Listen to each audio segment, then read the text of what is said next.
All right, guys, part 2. I got a lot of comments on the Echo Speedfeed head. You'll see here, if you didn't see that video, go back and watch it. It's in my shorts channel. But anyways, the Echo Speedfeed head allows you to quickly load things without taking it apart if you're old school like that. If you're still taking it apart, I'm sorry. Today, I'm gonna test out a method that one of the other guys recommended.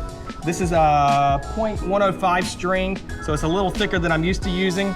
This should line up. We should be able to stick this straight through here, and it should come out the other side, and it did.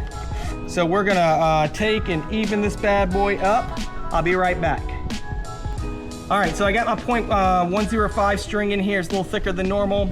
Before I said you hold the top of this bad boy and you just twist and let go.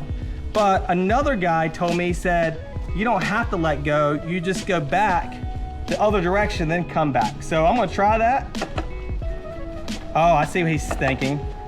I'm letting go of this top ring here, and it's allowing the Speedfeed head to come back, and then I'm gonna grab back onto the top ring, come back. Let go, come back. So much simpler. You don't have to take your hand out. You don't have to get the string all wound up. It's staying level with the ground, and let me tell you, this is a lot easier to get it in there. Now this is about 3 arm lengths of string that I have going on here. I don't normally put that much in with the long string, but I'm gonna be doing a lot of work here. So I wanna make sure, we're gonna make sure this goes out to the blade. It's past the blade still. Let's see where we're at.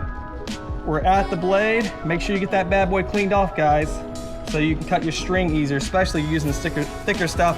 But that's the Echo Speedfeed head. Check out that method. It makes it so much more quicker. I'm glad that guy mentioned that. If you have any more tips or tricks that you've had with this particular head, comment below. We'll talk to you soon.